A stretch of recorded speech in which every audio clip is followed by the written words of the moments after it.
Hello, hello. Hi again. If you were here earlier, thank you so much for enjoying our scuffed stream. It's not so much like uh technological stuff, more like I'm a bad cook. But we are going to enjoy our hanami dango and our sakura mochi that we made earlier. And it seems like our dango has stiffened up a bit because it had time to cool down. So that's a plus. Yeah, I think I should have put it in the fridge for a few minutes, but we didn't got time. So I just added water to my hand, and then I was able to not have the mochi stick to my fingers too much. And our sakura mochi is ready to be enjoyed as well. Let's see here. I think I'll have one sakura mochi first. Mmm. Mmm. Mmm. As good as I remember. Mm-hmm. Mm-hmm. I left my window open so I can give us some ambience. But I hope you can hear it though. Hmm. Mm. Mm-mm-mm. Oh yeah, the picture in the background. I actually took it in Japan a few years ago. I think this was at shoot, I forgot the park, but it's by Harajuku. Mm-hmm. It's the park right by Harajuku. And it's helping create the scenery and the setting for our HANAMI reading today. Uh-huh. And I took off my coat because it's so hot today.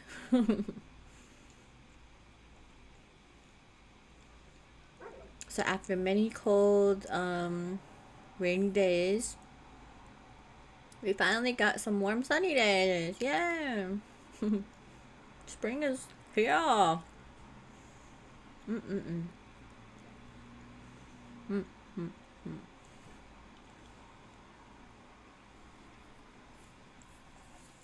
Mm-mm-mm.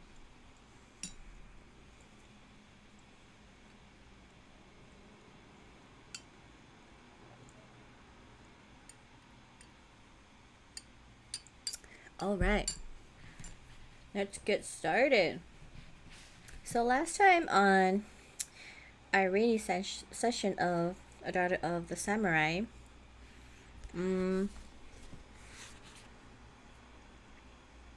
let's see, what was her name? Was it Etsuko? Yeah, we read about Etsuko's early upbringing, where she was in training to be what, a priestess, was it? Because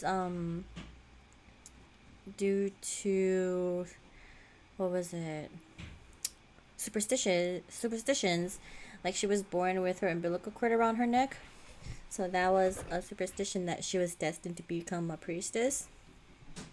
So at the tender age of 6 years old, she was able to learn Confucius teachings, and she learned what was it, many literature arts and artistic skills, like was it playing instruments and like uh learning learning kanji calligraphy and all that fun stuff. And we also learned about how samurais were once very high valued, but then with the new government, they were kind of tossed to the side. Like farmers became more valuable now than samurais when it was reversed before. All right. So we are going to read chapters 5 to 8 today. 5, 6, 7, 8. Yes, yes, yes. Alright, let's get it started. Oh, I also refilled my sakura tea. So we are good to go. See, chapter 5 Falling Leaves.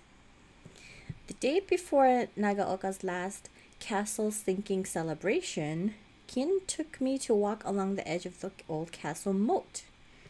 Years before, part of it had been leveled up and was now occupied by neat little rice farms, but most of it was still only a marshy waste that was gradually being filled with rubbish from the town. In one place, an angle of the wall projected out pretty far, forming a protected pond where was clustered a crowded mass of velvet lotus leaves. Keen said that the water of the moat used to be very deep and as clear as a mirror, and that, here and there, were large patches of lotus leaves, which, in the blooming season, looked like unevenly woven brocade with a raised pattern of white and pink blossoms. Oh, what did the castle look like, Keen? I want to hear again, I said, looking across the dikes to the ruined walls and piles of heaped up stones on the top of the hill. Like all castles, Etsubosama, she replied, except that this was ours. It was not often that Kin's gay spirits were sobered, but she stood gazing gravely across the ruins, saying nothing more. I turned my face toward the hill and closed my eyes, trying to see in my mind the picture so often painted for me by the loyal lips of Jia or Ishi. A great square mass of stone and plaster with narrow white bar windows and tiers of curving roofs, artistically zigzagging over each other in such a manner that an object thrown from any corner would find an obstructed path to the ground. And high above the deep eaves and many pointed roofs, on each end of the curving roof ridge, a bronze fish with uplifted tail, shining rich and dark in the sunshine. Below, at the base of the pine-topped dikes, slept in the dark quietude the waters of the moat called the bottomless by simple-hearted people, whose clear waters reflected the six-sided stones of the tortoise back wall. Oh, is that Genbu? Come, Etsubo-sama, we must go. I opened my eyes with a jerk. Nothing of the picture was there except the dikes that once formed a projection from flying arrows and shooting spears, and our only hilly, peaceful vegetable gardens. All of this ground beyond, said Keen, with a wide sweep of her hand as we started toward home, was once covered with beautiful gardens of noble retainers, whose mansions were gathered about the outer wall of the castle. Now all that beauty is crushed into hundreds of plain little farms, and some of them, like ours, are plowed by the unused hands of vassals of the ancient Glorias. Keen was quiet all the way home, and I walked soberly back by her side, with bright anticipation for the morrow's celebration and somewhat dampened. Castle sinking is a term used in the Japanese literature to describe the sublime desolation of the useless castle of conquered people. The new government was both wise and generous in its endeavor to help its subjects adjust themselves to the puzzling situation which confronted them at the close of the war. But Nagaoka people were slow to forget. Many still believed that to have dragged the god-descended emperor from his palace of holiness and peace, only to plunge him into the material world of sordid duties, was sacrilege, and that the failure of the shogun power to march steadily on its rightful way was a sorrowful thing for Japan. I was many years younger than the time of the Restoration, but its memories were with me all through my childhood.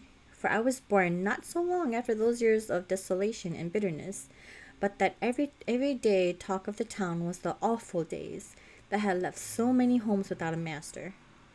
In my babyhood, I heard war songs as frequently as lullabies, and half of my childhood stories were tales of heroes on the battlefield. From the gateway of my home could be seen the ruined walls and half-filled moat of the castle, our go downs were filled to the roof with weapons and belongings of my father's retainers, and I scarcely ever went onto the street that I did not meet some old person who, as I passed, would stand humbly aside, bowing and bowing with respectful and tearful murmurings of the glories of the past. Ah, me! Death has stepped many times between the strain of those days and the hesitating progress of my childhood's time, and yet the old spirit of dutiful loyalty to the overlord was not yet quenched. Wow, so she grew up in that kind of environment. That's like admirable. Like with your dad being a samurai growing up, like there's weapons all over your house. May 7th, 1869 was the day on which all power was removed from Nagaoka Castle by the new government, and after the bitterness of the first few years had passed, the anniversary of that day was always observed by the samurai families of the town. To the newcomers and to the tradespeople, the celebration was only an interesting episode, but to those who took part, it was the tribute to the dying spirit of chivalry. The morning after my walk with Keen by the castle moat, I wakened with an exciting feeling that something was going to happen. And indeed, it was a day of busy happenings. For breakfast, everybody ate black rice. A rice husked but not whitened, such as is used by soldiers during the haste of battle marches. And in the afternoon, a sham battle was held on Yakuzan Plain back of the shrine dedicated to the Nagaoka daimyos. What a gay assemblage there was that day. Most of the aristocracy were poor, and much of their vulnerable armor had been disposed of. But everybody had retained some, and each one appeared to what he had. I can even now see the procession as it started, with my father as leader. He sat very straight on his horse, and to my childish eyes looked very grand in his cloth garment and closed wrist sleeves and bloomer-like skirt, over which rattled and clanged with lacquer scaled breastplate, with its cross-stitching of silk cord and its great gold crest. Of course, his own horse was gone, as well as his elaborate trappings, but mother's ingenuity had decorated a plain harness with cords and tassels twisted from strips of silk, thus transforming a tenant's farm horse into somewhat the appearance of a war steed. And in place of the swords father was no longer allowed to carry, he wore two sharpened bamboos stuck through his sash. A great crowd of people gathered by the stone bridge at the end of the town to see the little army start out. The spectators had clothed themselves as far as they could in ancient dress, and as they waited, the men all sitting with crossed legs in warrior fashion, they made a courageous-looking company. What a sight! I would love to see a parade of samurais like that. Then the drums sounded, and my father raised his sahai, a stick with dangling papers, which his ancestors had carried to guide their followers, and rode away, followed by a long train of men in armor as for war. They crossed the fields, climbed the mountains, and, after each warrior had made salutation at the temple, they gathered on the plain for the battle, following it with an exhibition in archery, fencing, spear throwing, and athletic sports of various kinds. Other men servants went to Yakuzan Plain to watch the sports, but the women were busy all day preparing for the homecoming. Straw mats were spread on the grass, and many fires were kindled in the garden, over which, tied to a tripod of strong branches, swung large iron kettles holding game seasoned with miso, which was the bran rice forms of food of soldiers in camp. Many twilight, the little army came riding back. We children, dressed in our best attire, ran out to the big gateway and waited between the two tall lantern stands with the welcoming lights.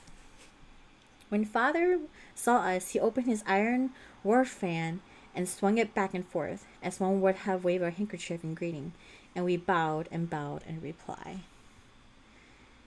Your honorable father looks today as he used to look in the prosperous time, said mother, half sadly, and I am thankful that you, his daughter, have seen him so.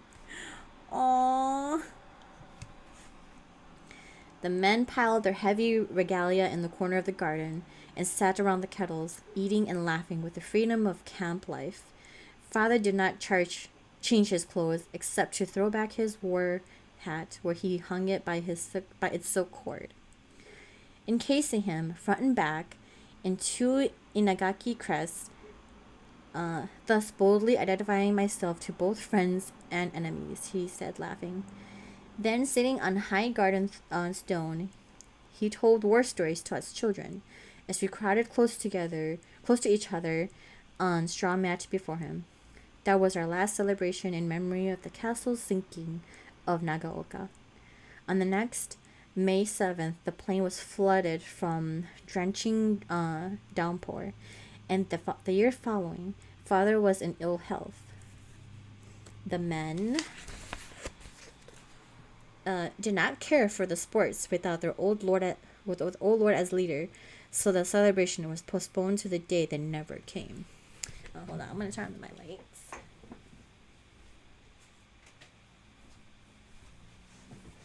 All right, I can see better now. Father was entirely recovered from the effects of hard years of restoration. Each one, as it passed, left him looking like the sturdy, ambitious youth, for he was only 30 at the time, who had held the reins of excited Nagaoka during those desperate days. But his brave, cheerful spirit remained unchanged.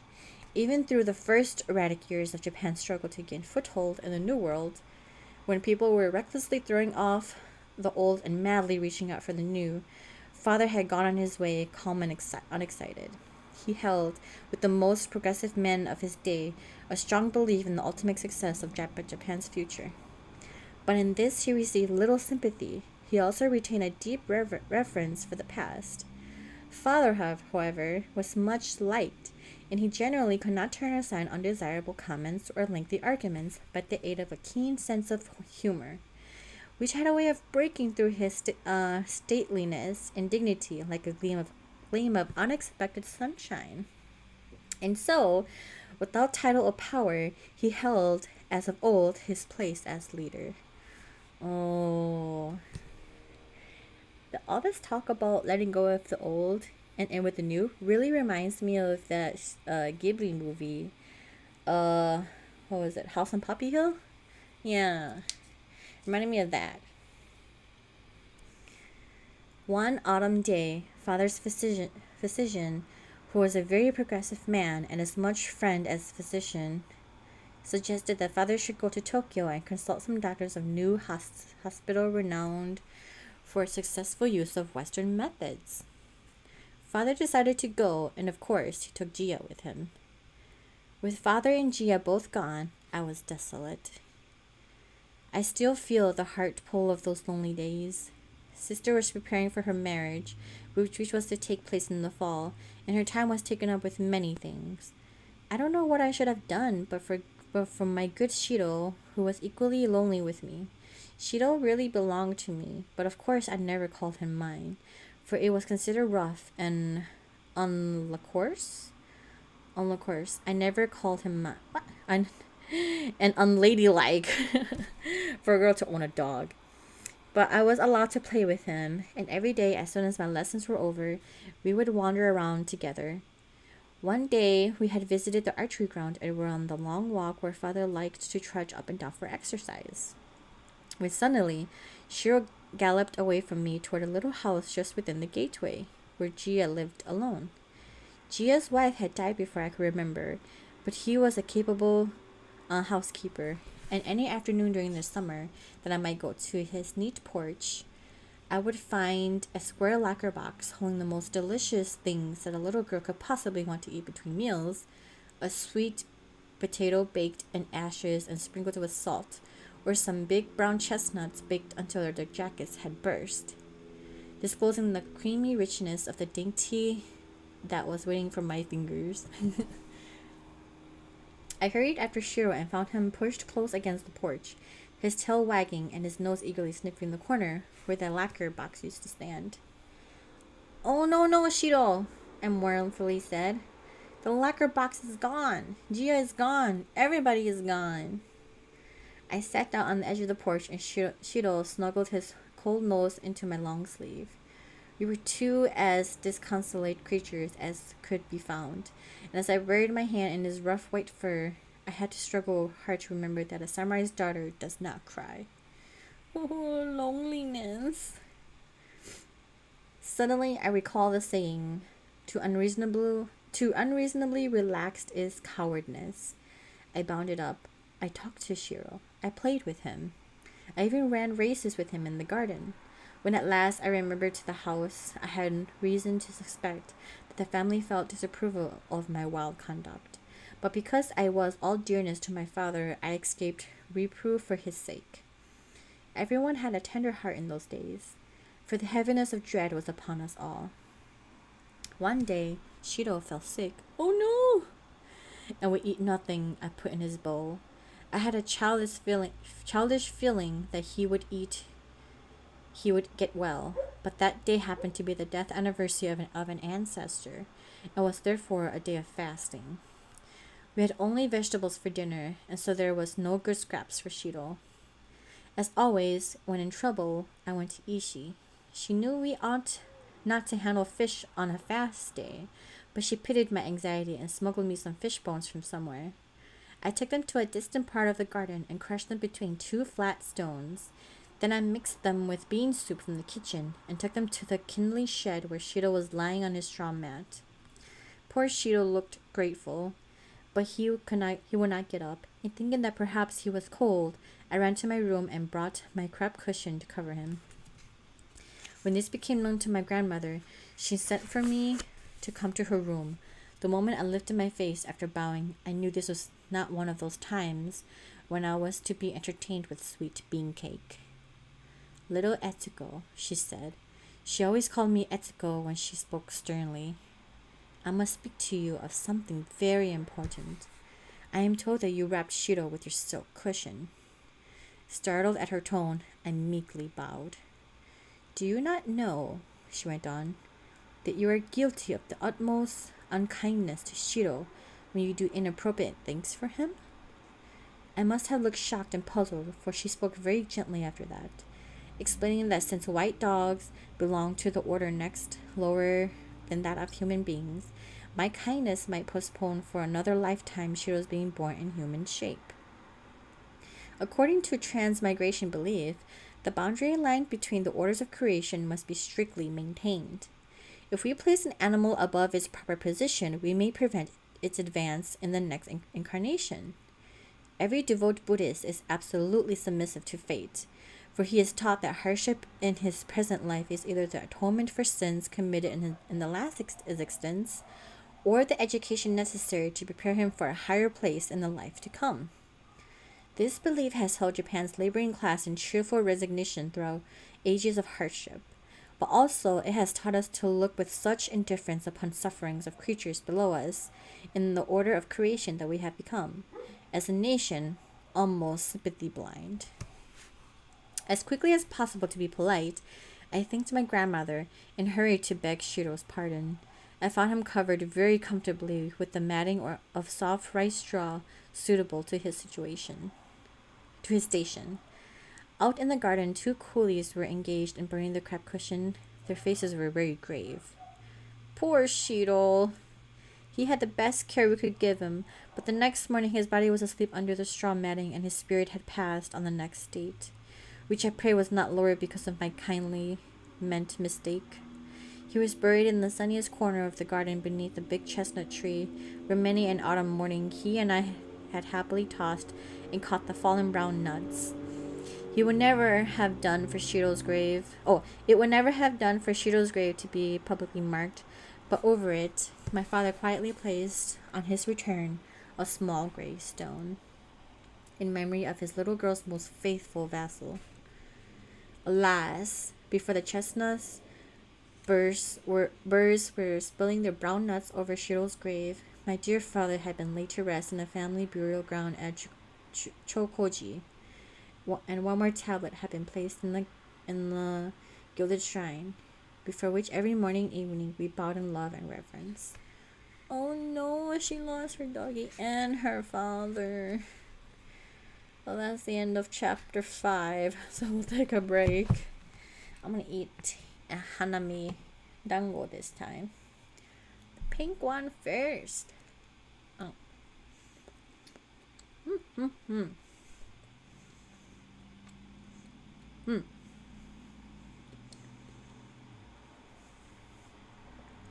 Oishi.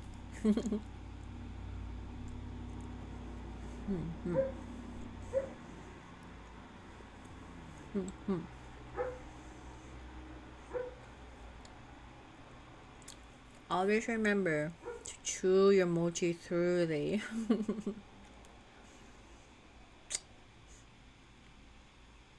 We don't want it to get stuck in the throat.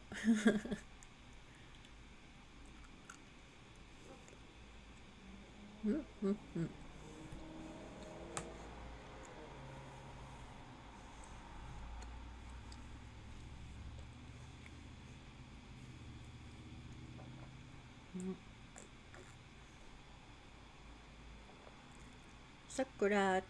Chee.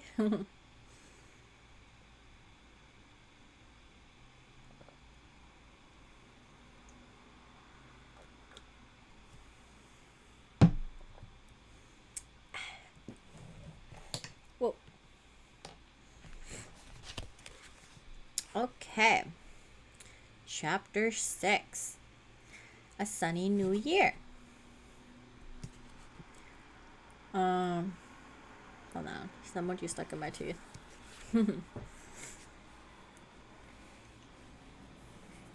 Alrighty.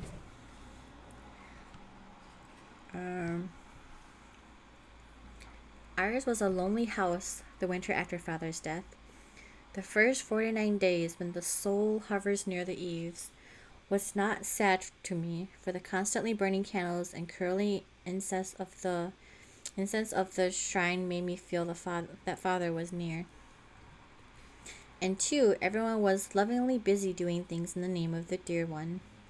For the Buddhist, death is a journey, and during these 7 weeks, Mother and Jia hastened to fulfill neglected duties, to repay obligations of all kinds, and to arrange family affairs so that on the 49th day, the soul, freed from the world's shackles, could go happily on its way to the land of rest.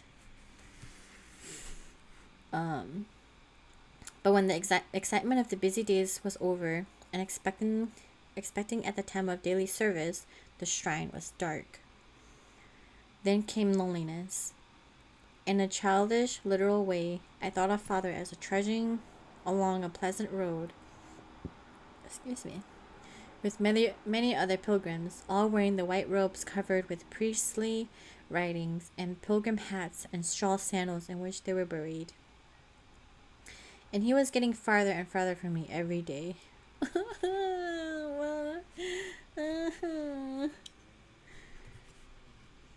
As time passed on, we settled back into the old ways, but it seemed that everybody and everything had changed. Jia no longer hummed old folk songs as he worked, and Ishi's cheerful voice had grown so lifeless that I did not care for fairy tales anymore. Grandmother spent more time than ever polishing the brass furnishings of the shrines. Mother went about her various duties, calm and quiet as usual, but her smile was sad. Sister and I sewed and read together, but we no longer wasted time in giggling and eating sweets. And when in the evening we all gathered around the firebox in grandmother's room, a conversation was sure to drift to mournful topics. Even in the servants' hall, though talking and laughter still mingled with the sound of spinning and grinding of rice, the spirit of merriment was gone. During those months, my greatest pleasure was going to the temple with mother. Toshi, the maid, always walked behind, carrying flowers for the grave. During these months, my greatest pleasure was going to the temple with Mother or Ishi. Mother's special maid, Toshi, always walked behind, carrying flowers for the graves. We went first to the temple to bow our respects to the priest, my much honored teacher. He served us tea and cakes, and then went with us to the graves. A boy priest going along to carry a whitewood bucket of water with a slender bamboo dipping floating on the top. We made bows to the graves, and then, in respect to the dead, pour water from the little dipper over the base of the tall gray stones. So loyal to the past are the people of Nagaoka that, many years after my father's death, I heard my mother say that she had never visited his grave when she had not found it moist with memory pourings of friends and old retainers. Aw, he got a lot of visitors then.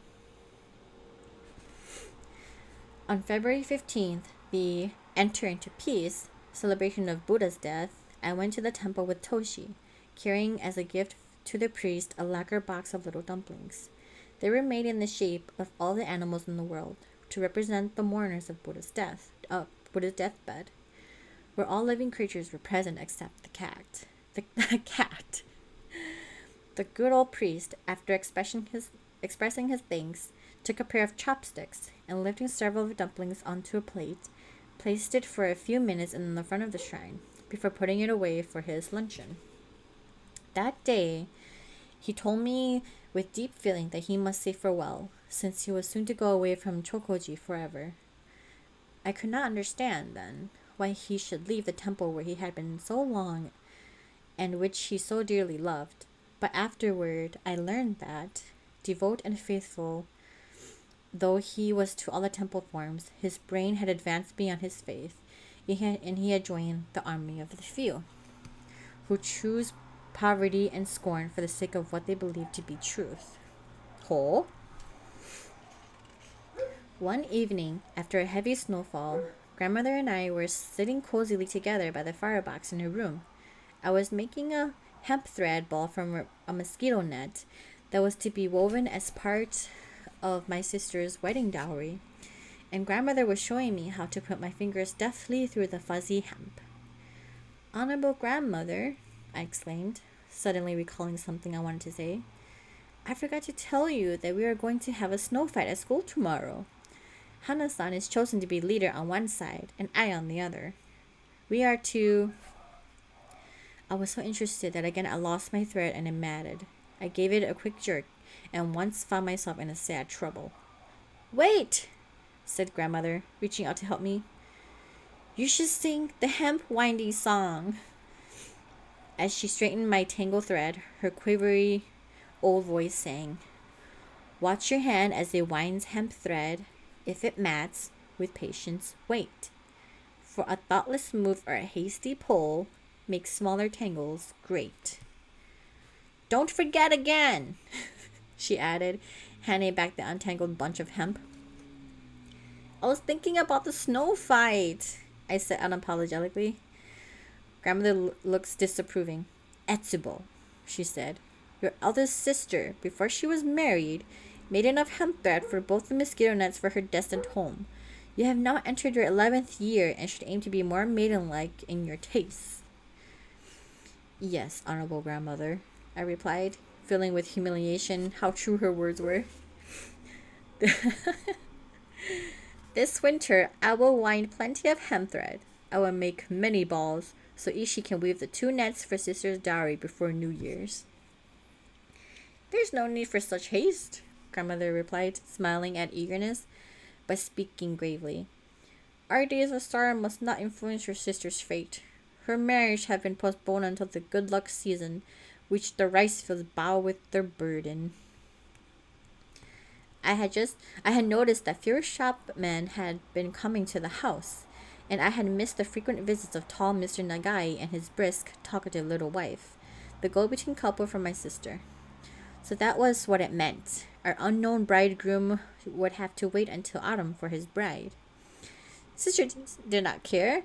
There were plenty of things to be interested in, and we both soon forgot all about the delayed wedding in our preparations for the approaching new year. The first 7 days of the first month were the appropriate were the important holidays of the Japanese year. Men in pleated skirts and crest coats made greeting calls on the families of their friends, where they were received by hostess in ceremonious garments, who entertained them with most elaborate and especial New Year dishes.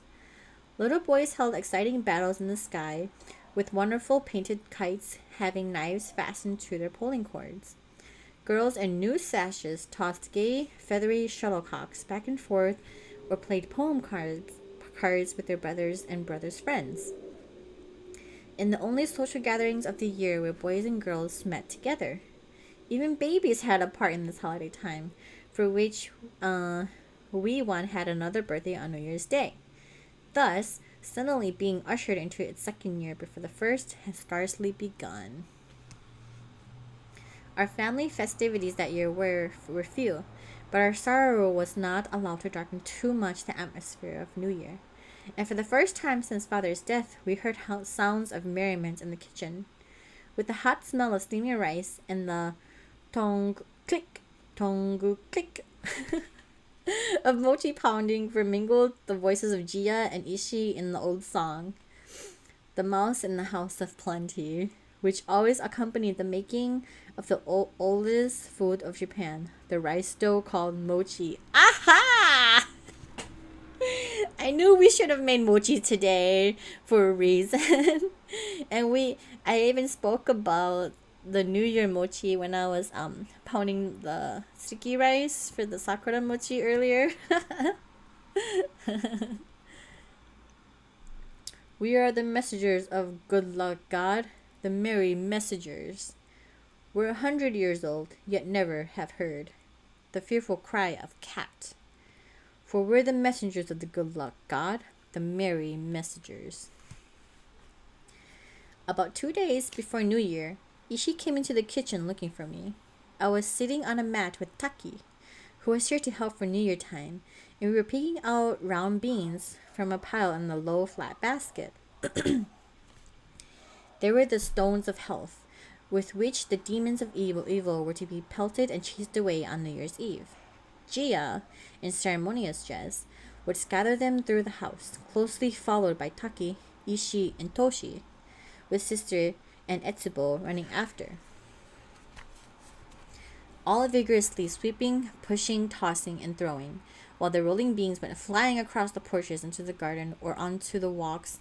Our high-pitched voices would merrily sing over and over, "Good luck within, evil go out, out." Ishi had some errands to do, and mother had said that I might go with her to see the gay sights. How well remembered that wonderful sunshine winter day. We crossed the streets on paths cut between walls of frozen snow, only 3 feet deep. For we had but little early snow that winter, and no tunnels were made until after New Year. The sidewalk panels were down in some places, just like summertime, and the shops seemed very light with the sky showing. On each side of every doorway stood a pine tree, and stretched above was a Shinto rope with its ragged tops and dangling zigzag papers. Most of the shops on the street were small, with open fronts, and we could plainly see the sloped tiers of the shelves laden with all the bright attractions of the season. In front of every shop was a crowd, many of the people having come from nearby villages, for the weather had been unusual, and Nagaoka had hopefully laid in a supply of New Year goods that would appeal to the simple taste of our country people. I might close the window in a bit because really drying out my throat. To me, many of the sights, familiar though they were, had, in the novelty of their surroundings, the excitement and fascination of a play. At one place, when Ishi stopped to get something, I watched a group of 10 or 12-year-old boys, some with babies on their backs, clattering along on their high-reining clogs. They stopped to buy a candy ball made of puffed rice and black sugar, which they broke, each taking a piece and not forgetting to stuff some scraps in the mouths of the babies that were awake. There were low-class children, of course, to eat on the street, but I could taste the delicious sweet myself as my eyes followed them to the next shop, where they pushed and jostled themselves through a crowd toward a display of large kites painted with dragons and actors' masks that would look truly fearful gazing down from the sky.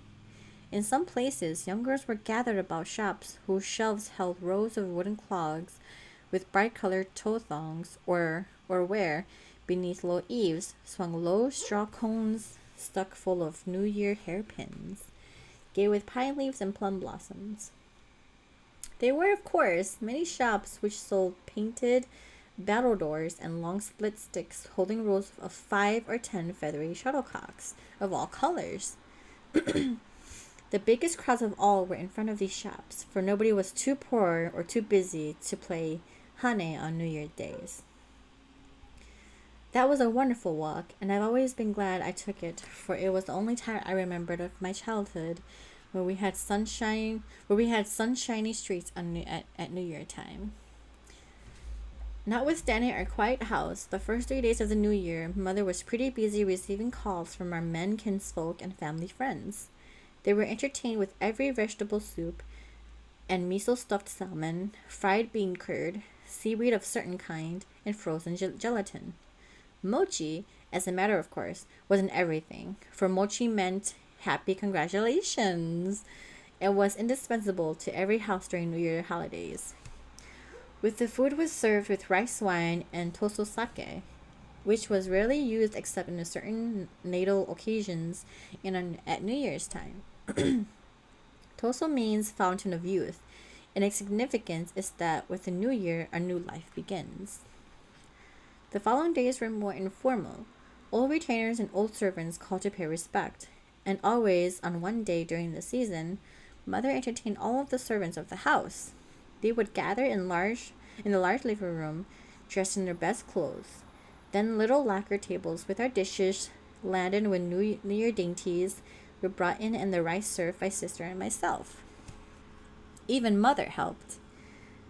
There were Taki, Ishi, Toshi, and Kin, with Jia and 2 men servants, and all behaved with great ceremony. Kin, who had a merry heart, would sometimes make fun by rather timidly imitating Mother's stately manner. Mother always smiled with dignified good nature, but sister and I had to quench our merriment, for we were endeavoring to emulate Kin and Toshi in our deep bows and respectful manners. It was all very formally informal and most delightful. On these occasions, Mother sometimes invited a carpenter, an old man who was always treated in our family as a sort of minor retainer. In old Japan, a good carpenter included the profession of architect, designer, and interior decorator, as well as of a worker in wood. And since this man was known in Nagaoka as Master Goro Beam, the complimentary title of an exceptionally clever and skillful master carpenter, and in addition was the descendant of several generations of his name. He was much respected. I was very fond of Goro.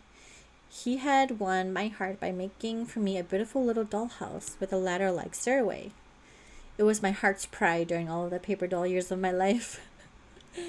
On the first New Year's Day that Goro came after Father's death, he seemed quiet and sad until Mother had served him toso sake. Then he brightened up and grew talkative. In the midst of the feast, he suddenly paused, and lifting his toso sake cup very respectfully to the level of his forehead, he bowed politely to Mother, who was sitting on her cushion just within the open doorway of the next room. "Honorable mistress," he began, "when your gateway had the pine decorations the last time, and you graciously entertained me like this, my honorable master was there." "Yes, so he was," Mother replied with a sad smile. "Things have changed, Goro." "Honorable master ever possessed wit," Goro went on. "No ill health or ill fortune could dull his brain or his tongue. It was in the midst of your gracious hospitality, honorable mistress, the honorable master entered the room and assured us all that we were received with agreeable welcome. I had composed a humble poem of the kind that calls for a reply to make it complete, and was so bold as to repeat it to honorable master with a request that he honor me with closing words. My poem, as suitable for a New Year greeting, was a wish for good luck, good health, and goodwill to this honorable mansion." The The seven, the good fortune gods, encircle this house with safely locked hands, and nothing can pass them by.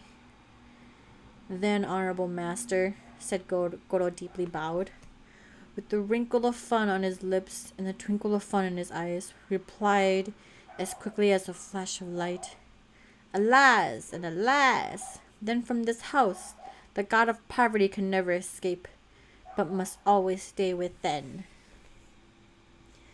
Goro enjoyed his joke poem so much that Mother united her gentle smile with the gay laughter of his companions, who were always ready to applaud any word spoken in praise of the master. They all loved and revered. But Bright-Eyed King whispered to Ishii, and Ishii smiled and nodded. Then Taki and Toshi caught some words, and they too smiled. Not until afterward did I know that Keen's whisper was, The gods of poverty are sometimes kind. They have locked their hands with the good luck gods, and prison joy within our gates. Thus lived the spirit of democracy in old Japan. End of chapter, what was it, 6? Yes. Alright, I'm gonna close my window because it's draining out my throat.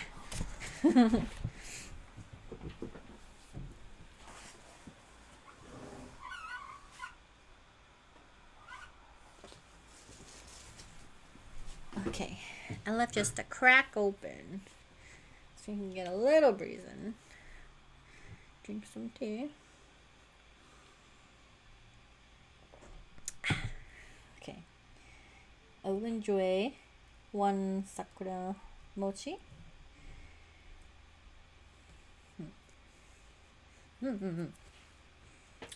Oh, salty.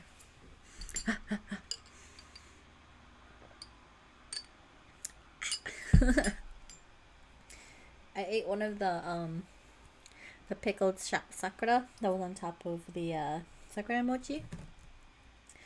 I was like, it won't be that salty, right? Wrong. Oh. Oh, yeah.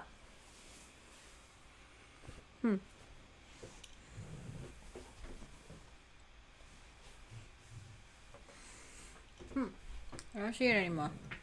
Oh well.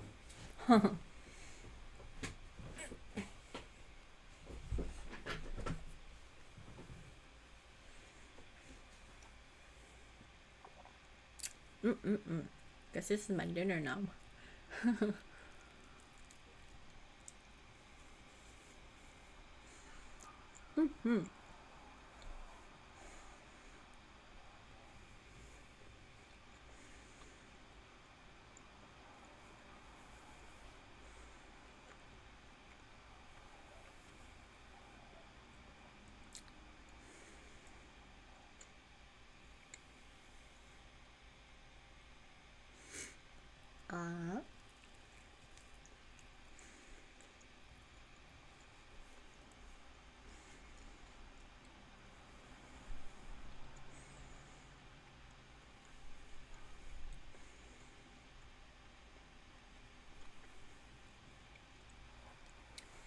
Yeah, I'm really enjoying this read.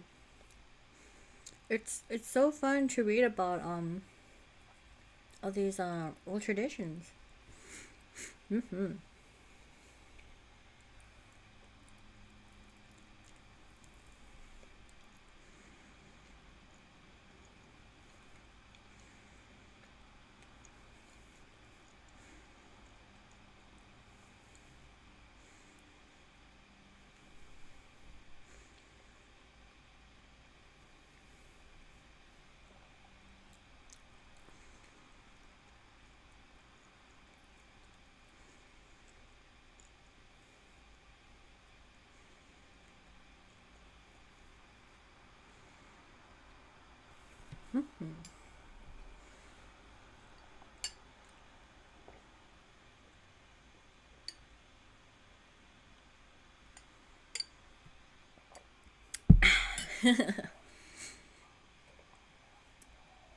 gonna eat a HANAMI dango too.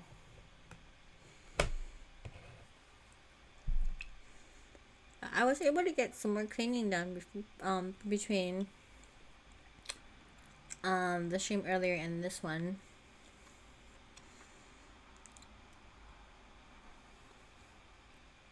And I'm proud to say all the cleaning is done. I just have to pack now. I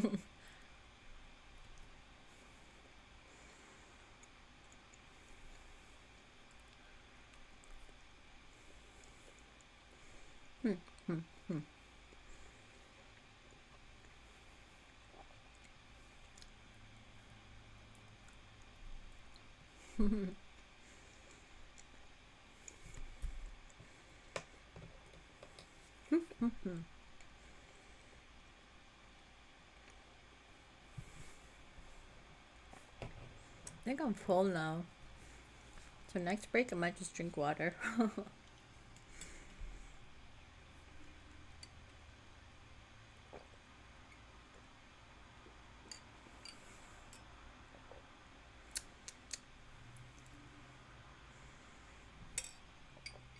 Alright. 2 more chapters to go.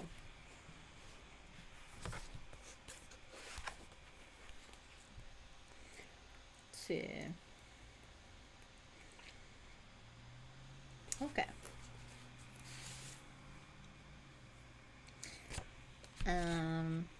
Chapter 7. The wedding that never was. Oh.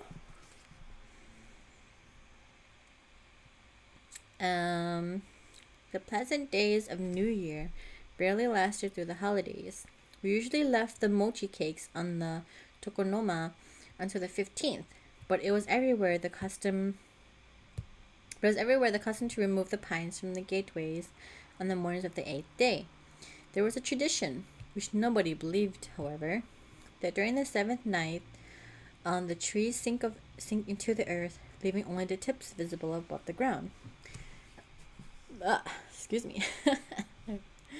Literally, this was true that year. From where we... excuse me. From when we awakened in the morning of the 8th, I found the 3-foot paths filled and our whole garden at a level of snow about 4 feet deep. Our low pines in the gateway were snowed under, and we saw nothing more of them until spring. Every koli in Nagaoka was busy that day, for the snow was unexpected and heavy. More followed, and in a few weeks after we children were going to school beneath covered sidewalks and through snow tunnels, and our beautiful New Year was only a sunshiny memory. One afternoon, as I was coming home from school, a postman in his straw coat and big straw snowshoes came slipping down through a tunnel opening from the snowy plain above. Ma, little mistress, he called gaily when he saw me. I have mail for your house from America. From America, I exclaimed, greatly surprised for a letter from a foreign land that had never came to us before. It was an exciting event. I tried to keep the postman in sight as he hurried along the narrow walk between the snow wall and the row of open front shops. Occasionally, he would call out, "A message! A message!" and stop to put mail into an outstretched hand. The path was narrow and I frequently was jostled by passing people, but I was not far behind the postman when he turned into our street. He knew he would go to the side entrance with the mail, so I hurried fast and had reached grandmother's room and already made my bow of "I have come back" before a maid entered with the mail. The wonderful letter was from Mother, and grandmother asked me to carry it to her. My heart sank with disappointment, for my chance to see it opened was gone. I knew that as soon as Mother received it, she would take it at once to grandmother, but I should not be there. Then grandmother would look at it very carefully through her big horn spectacles and hand it back to Mother, saying in a slow and ceremonious manner, "Please open." At first she would be agitated because it was a foreign letter, but that would only make her still more slow and ceremonious. I could see the whole picture in my mind as I walked through the hall, carrying the big, odd-shaped envelope to Mother's room. This evening, after family service from before the shrine, grandmother kept her head bowed longer than usual. When she raised it up, she sat up very straight and announced solemnly, with the most formal dignity, almost like a temple service, that the young master, who had been in America for several years, was to return to his home.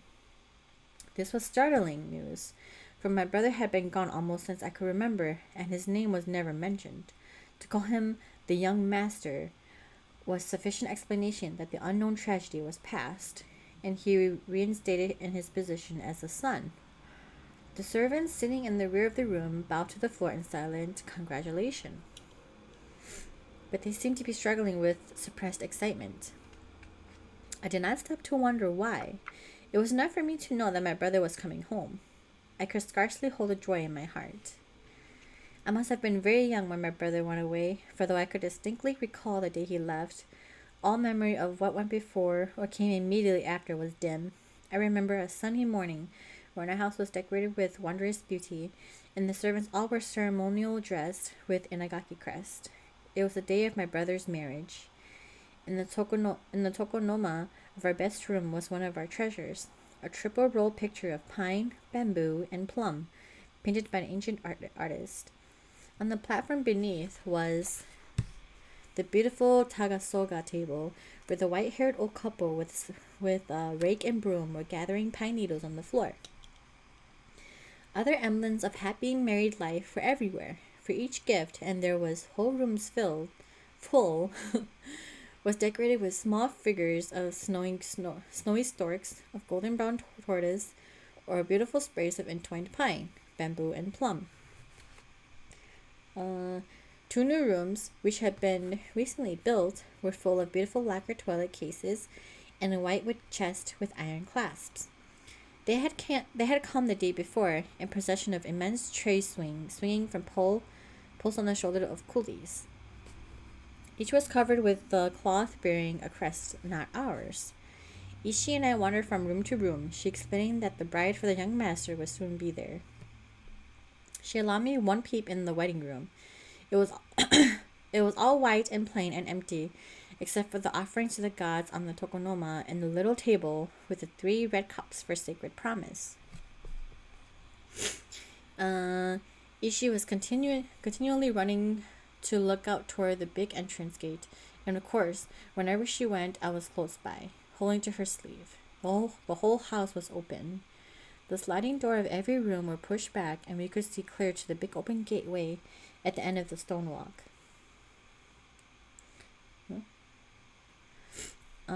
Just beneath its narrow thatch was looped a dark blue curtain bearing the inagaki crest, and at each side were tall, slender stands holding lanterns of congratulation.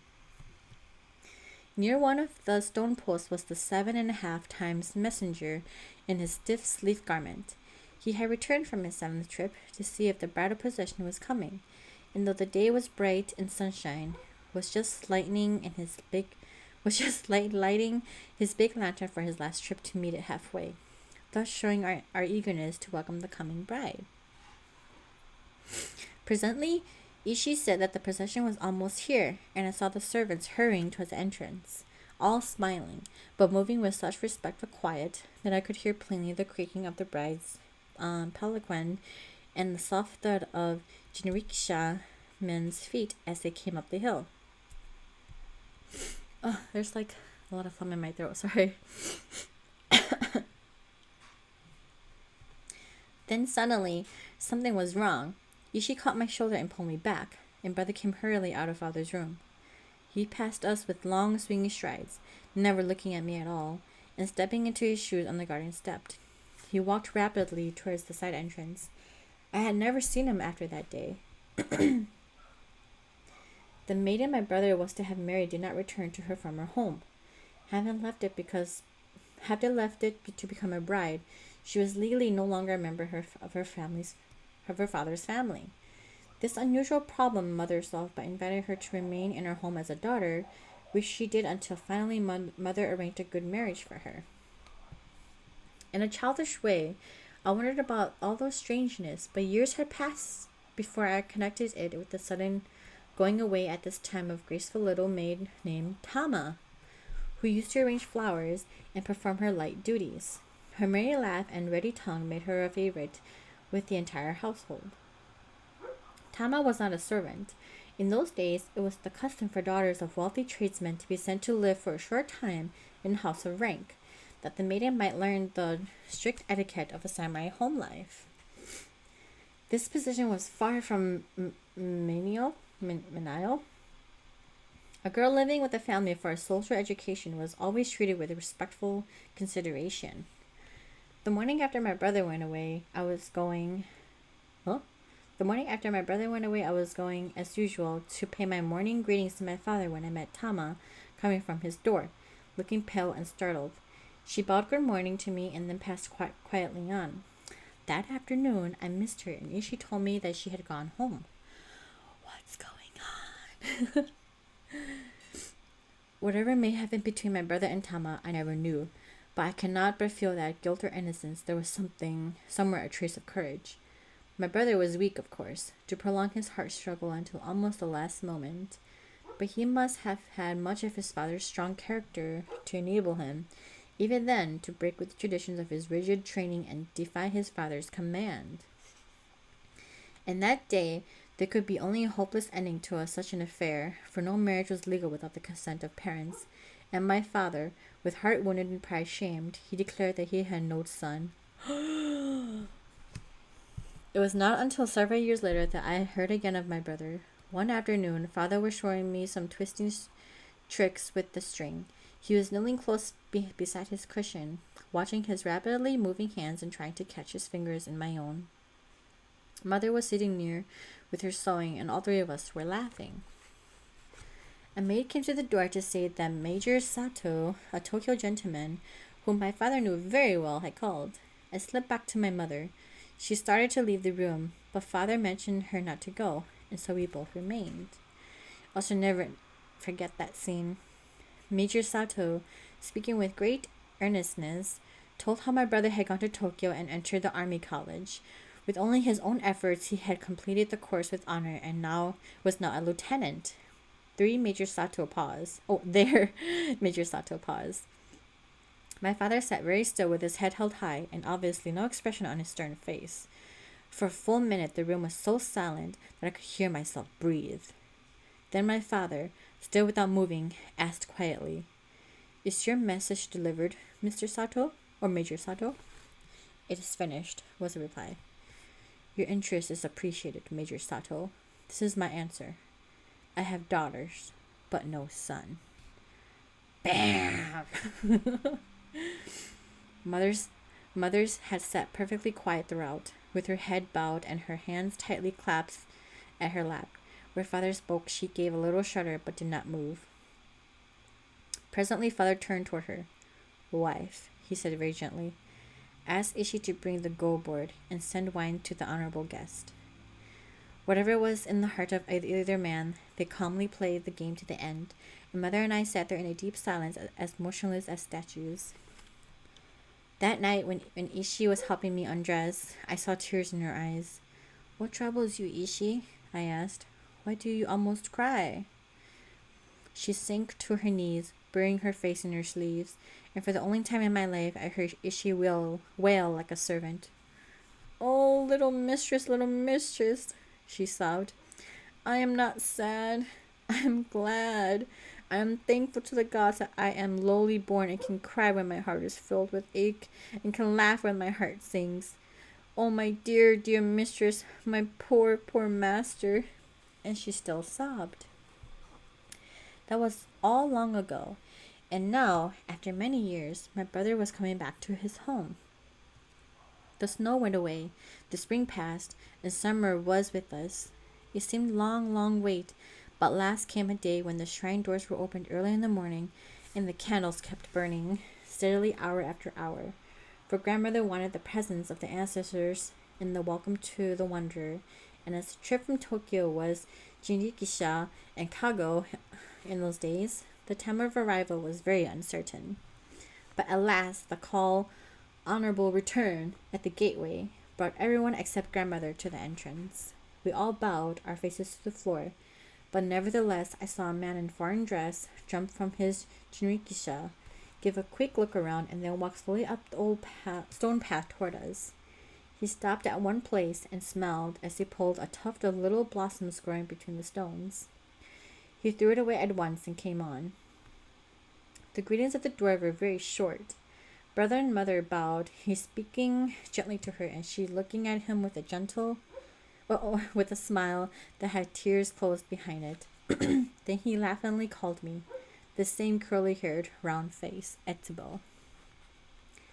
His foreign shoes were removed by Jia, and we went in. Of course, he went to the shrine first. He bowed and did everything just right, but too quickly. In some way, I felt troubled. Then he went to grandmother's room. Immediately after greetings were over, grandmother handed him father's lacquer letterbox.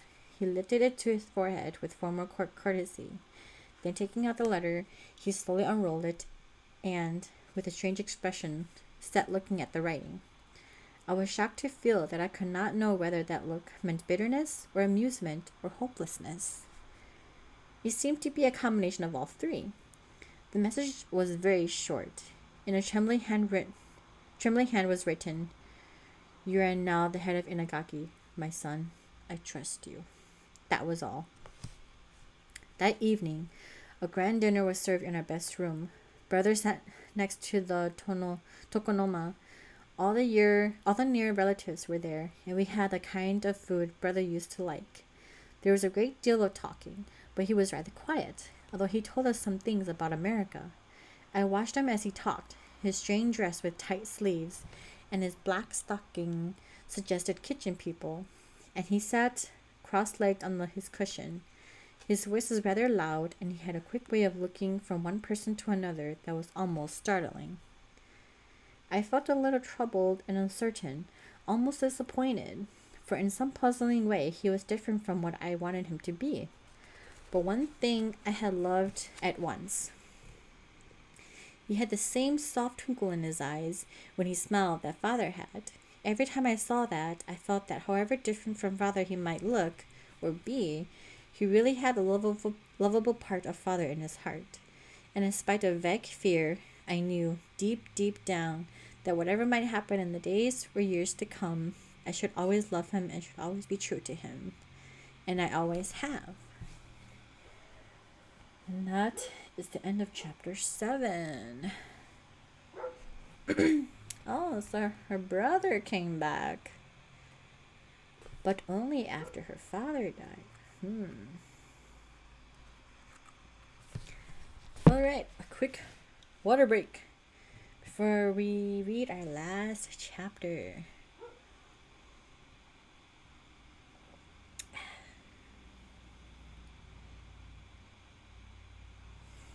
Let's check what's going on.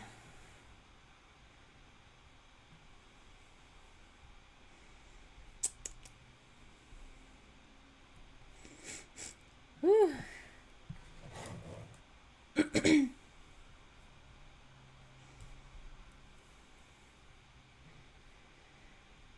Oh, I'm not looking forward to packing.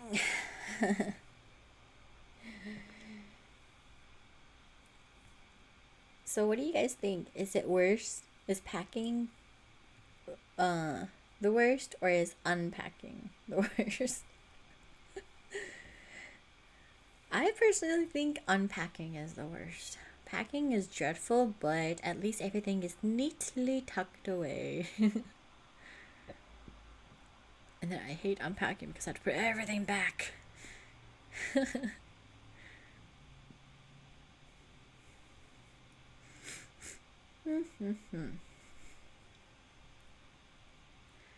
Let's see.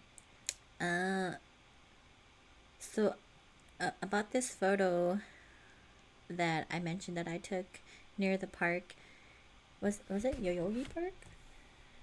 Let me see. Park near Harajuku.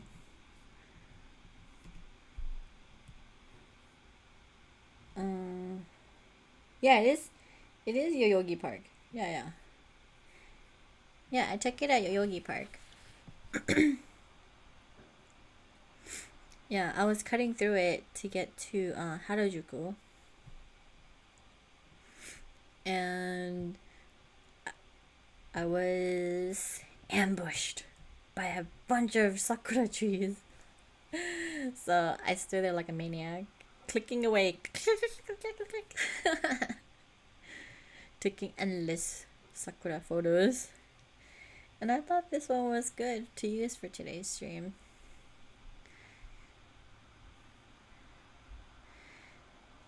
And so, do you guys like the white sakura or the pink sakura? I think I like both equally.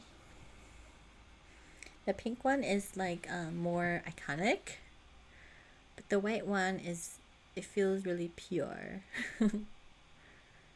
And I just love seeing all of the sakura petals on the floor, creating a walkway for me.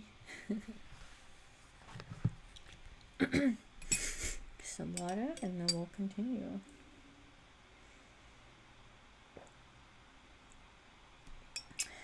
All right, our last chapter. Two Ventures, chapter 8. My brother's coming introduced an entirely new and exciting element into our home. This was the letters which he occasionally received from friends in America. The letters were dull, for they told of nothing but people and business. So after the first few, I lost all interest in them. But the big, odd-shaped envelopes and the short pages of thick paper covered with faint pen writing held a powerful fascination. None of us had even seen a pen or any kind of writing paper except our rolls of thin paper with the narrow envelopes. We could write a letter of any length, sometimes several feet, on that paper. We began at the right side and using a brush wrote in vertical lines, unrolling from the left as we wrote. The graceful black characters standing out against the background all white, but shading by varying thickness of the paper into a mass of delicate misty blossoms, were very artistic. I agree. In later years, we had flowered paper in our colors, but when I was a child, only white was considered dignified. Brother always used the large, odd-shaped envelopes for letters to America, so I suppose that kind was necessary. One day he asked me to hand to the postman a letter enclosed in one of our narrow envelopes, embossed with a graceful branch of maple leaves.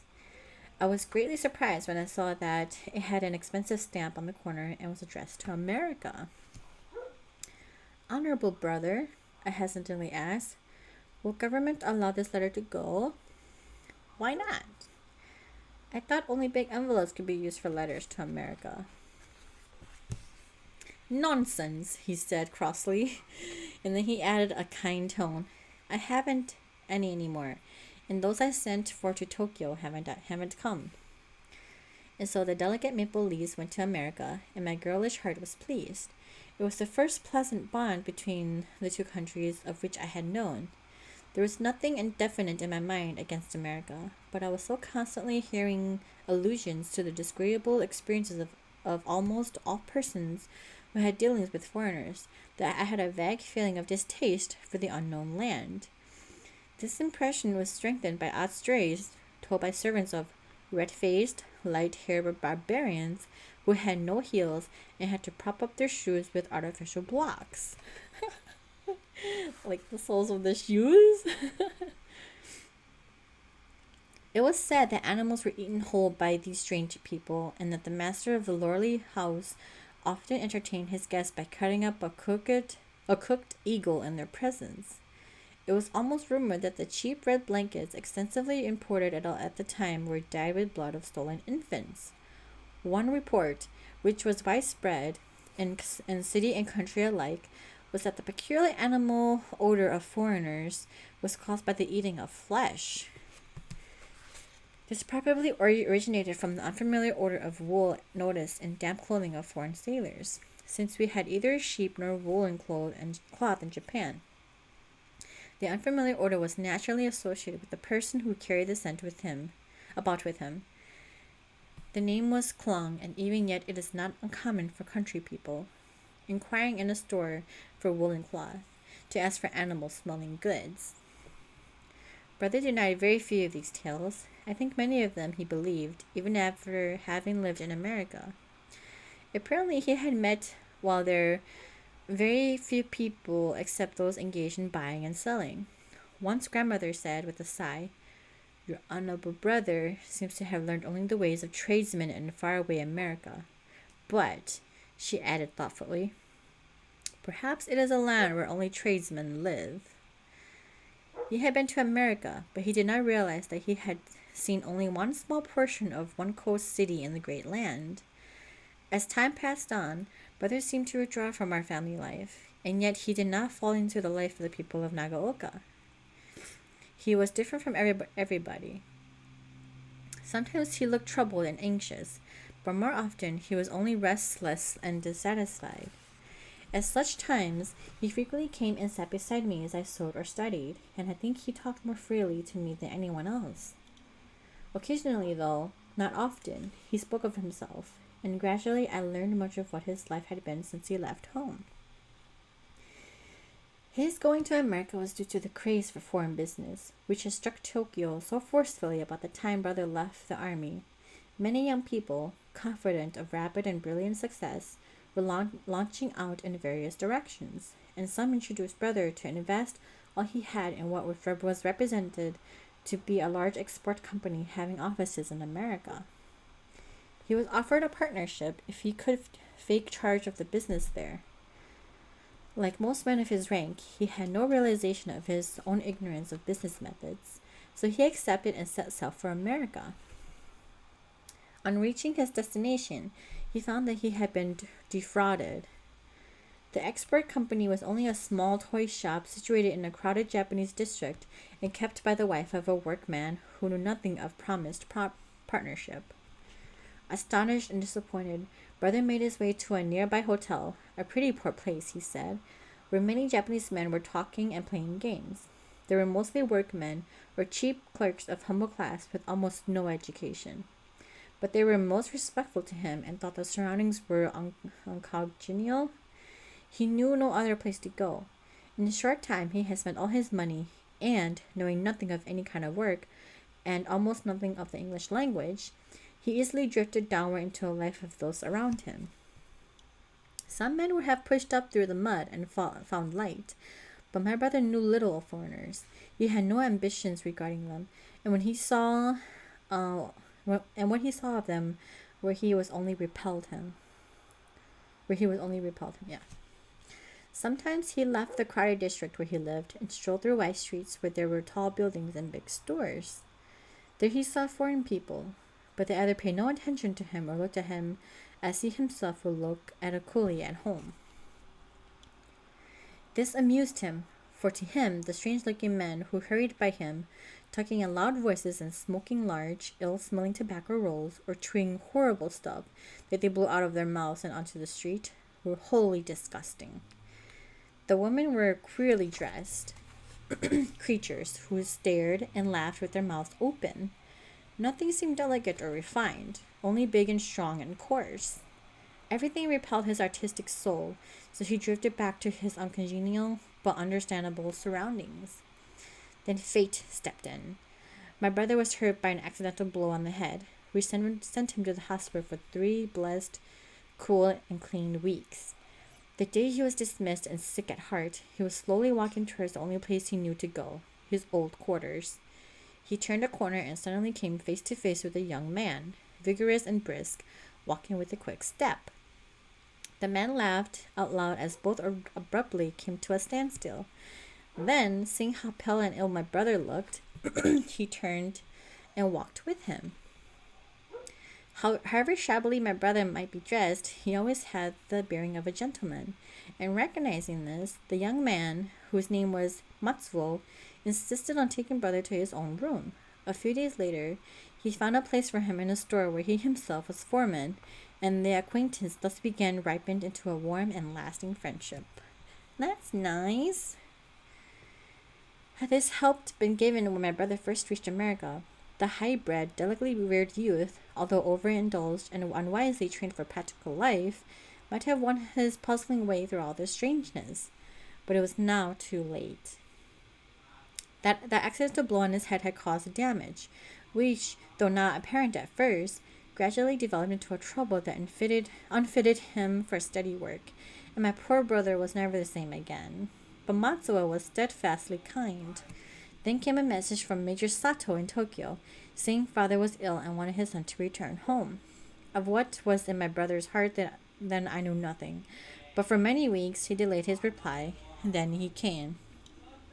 That autumn our year of mourning was over, and brother being home to take place of father, sister's marriage was planned for harvest time.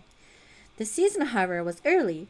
Rice patches throughout Echiko were bowing with rich promise early in October.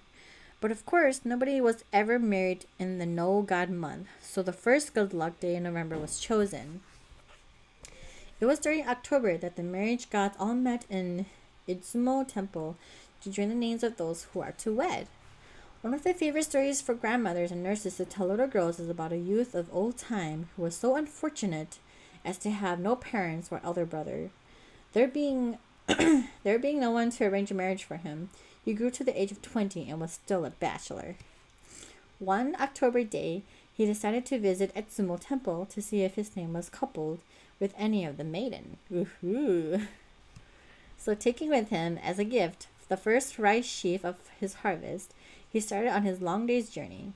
As he approached the temple steps, he heard voices. Names were being called like counting. He, she, he, she. He recognized the name of a young man he knew, then another, and another, each paired off with the name of a young woman. Ma, whispered the astonished youth. I have intruded upon a meeting of the gods. But his interest was too great to allow him to retreat. Creeping between the ornamental post and that supported the floor, he listened guiltily, but with anxious hope. Another two names. Another. He, she.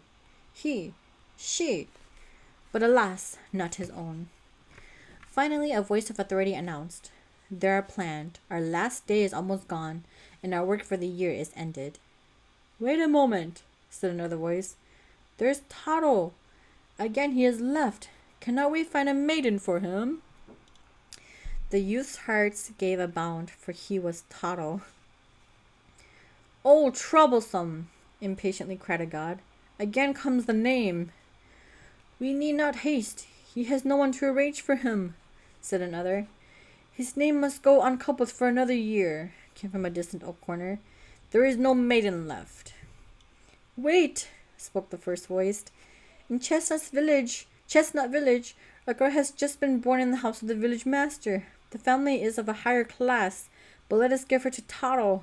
Then our work will be done. Yes, cried all the gods. Put the names together, and we will hasten to the duties of our own shrines. Our work for the year is ended, spoke the voice of authority. The youth crept away, excited and indignant, and sorely disappointed. As he trudged slowly along the road on his homeward way, both disappointment and indignation grew. But he came in sight of Chestnut Village and saw the comfortable house of the village master, with its thick thatch and large screen heavy with drying sheaves of rice. His anger lessened, and he thought, after all, it is not so bad. He walked slowly by the open door. A child's bed of cushions was just within.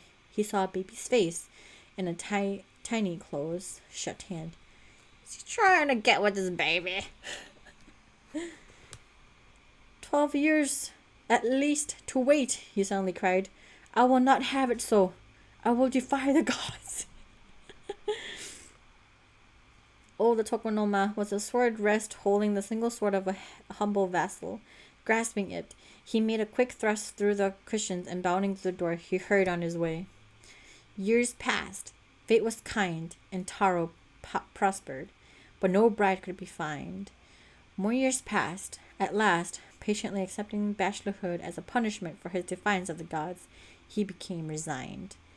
Then, a surprising thing happened. A go-between called with the offer of a bride, beautiful, industrious, dutiful. Taro was delighted. Negotiations were carried through, the bride came, the marriage took place, and the young wife proved all that the happy Taro could wish. One warm day, when she was sewing on the porch, she loosened her collar folds and Taro saw an odd curving scar on her neck. What is it? What is it? He asked.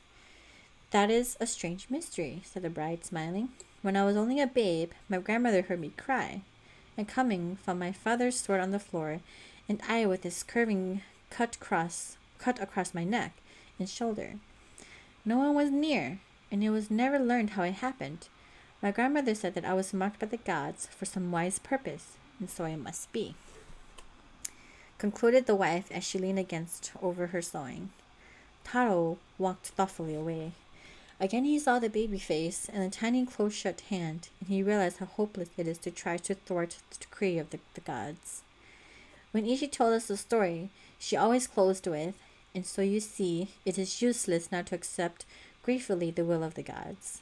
What is planned must be obeyed. When the day of sister's wedding came, we were all greatly excited, but the real excitement of a Japanese marriage is at the house of the bridegroom, as it is there that the wedding takes place.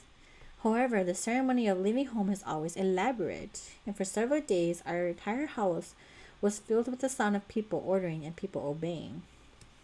Then came a day when Taki, Ishi, and Toshi were busy for hours, all three folding, bedding, and packing bridal chest. And the next day, the procession of bridal belongings went swinging out of our gateway and on over the mountain to sister's home to be.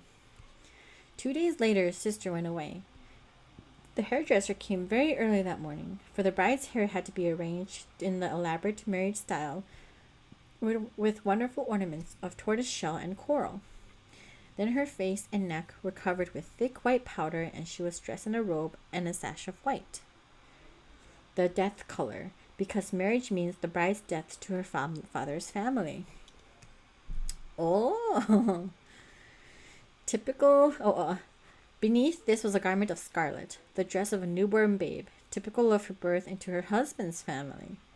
Mother had on her beautiful crest dress, and brother looked like father in a ceremonious pleated linen skirt and stiff shoulder piece of kamishimo. I was so glad to see him look like father. Just as the bridal palanquin was brought to the door, we all went to the shrine for sister to say farewell to the spirit of our ancestor, for after marriage she would belong no longer to our family, but to her husband's. She bowed alone before the shrine. Then mother slipped over the mat to her side and presented her with a beautiful mirror case, the kind that all Japanese ladies wear with ceremonial dress. Sister's was beautiful mosaic work of crepe in a pattern of pine, bamboo, and plum. It had been made by our great-grandmother's own hands. Inside was a small mirror. A brocade-covered crystal hung from its silk cord, and on the edge of the case, slipped under the band, was a long silver hairpin. In olden days, this was a dagger. These were emblematic of the mirror, the jewel, and the sword of the imperial regalia. As mother handed the mirror case to sister, she said the same words that every mother says to her bride. She told her that now that she was to go forth bravely to her new life, just as a soldier goes to battle. Look in the mirror every day, she said, for if scars of selfishness or pride are in the heart, they will grow into the lines of the face. Watch closely. Be strong like the pine. Yield in gentle obedience like the swaying bamboo, and yet, like the fragrant plum blossoming beneath the snow, never lose the gentle perseverance of loyal womanhood. I never saw my mother so moved, but poor sister looked only blank and expressionless beneath the stiff white powder. We all bowed deeply at the door. Sister entered the palanquin, and the next moment was hidden behind the reed screen of the little window. Her own nurse, who should have come next, had married and gone far away, so Ishi took her place to enter the first jinrikisha. The go-between and his wife were in the next two, and then came brother and mother. The procession started. Toshi sprinkled salt on the doorstep just as just as if a corpse had been carried out, and mingling with the sound of rolling wheels and the soft thud of trotting feet came grandmother's trembling old voice singing the farewell part of the wedding song. From the shore, a boat with lifted sail rides towards the rising moon. On waves of ebbing tide it sails. The shadow of the land falls backward, and the boat sails farther, farther. So ended sister's life as an inagaki. For however often she might visit us after this, and however lovingly and informally she might be treated, she would never again be anything but a guest.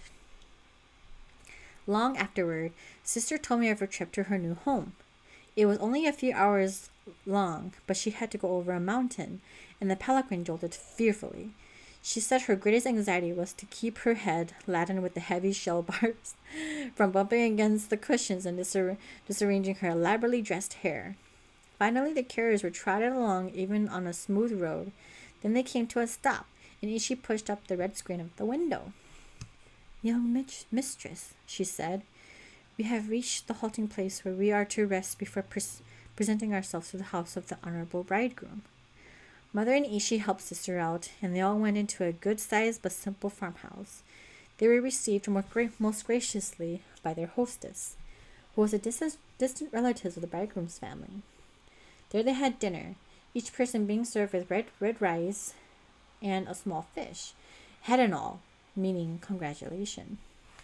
Ishi freshened up sister's dress, looked over her sash, examined her hair, and retouched her powder face. Then the procession moved slowly on, up a long sloping hill. At the top they were met by the 7.5 times courier, and soon reached the big gateway with its crest, banner, and lanterns of welcome. She was conscious of being on a stone path when the carriers placed the palanquin to the ground. She could see nothing, but she knew that in a moment the little window in front would be opened, and the bridegroom's face would appear. Then he would strike the top of the palanquin with his fan, which would mean welcome. There was unusually no delay, but the bridegroom was a bashful youth, only 17, and they had to go for him. Sister said that in those few minutes of waiting, she, for the first time, was frightened. Then she heard swift footsteps, and the next moment the little reed screen was jerked open. She ought to have sat quietly, with her eyes cast modestly down, but she was startled and gave one quick glance upward. In that instant's time, she saw a pale, pockmarked face with the broad, low brow and close-pressed lips. Down went the screen, and, without a second's pause, clap, clap, came a nervous slap of the fan above her head. The palanquin was lifted and carried to the door. Sister within sat strangely calm, for in that instance of lifted screen, her fright had slipped away forever.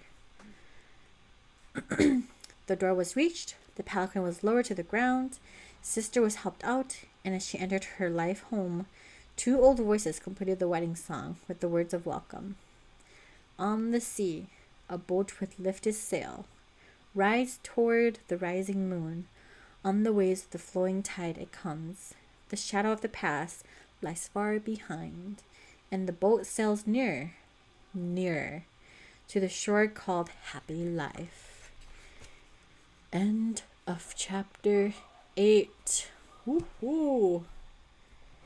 Wow, a lot of stuff about traditional Japanese weddings that I did not know about. Very interesting. I'm gonna have to look for a video on how all of this procession goes. Alright, we read the next 4 chapters. My voice is dying as per usual. But such a great read. I always enjoy reading and learning new stuff about Japanese culture. But yeah, thank you so much for stopping by. I think I do. Let's see. Go my schedule real quick. Yes, I do have another reading scheduled for the week I get back. But what setting will it be? You will find out. I'm very excited to continue and finish this book. And I hope you'll be here to have me read it to you. Thank you so much for listening and being here. And this would be my last stream before I go on my mission for 2 weeks. And I will come back with stories and tales to tell. I hope you have a very good weekend, and I will see you in 2 weeks' time. Have a good night, and bye bye.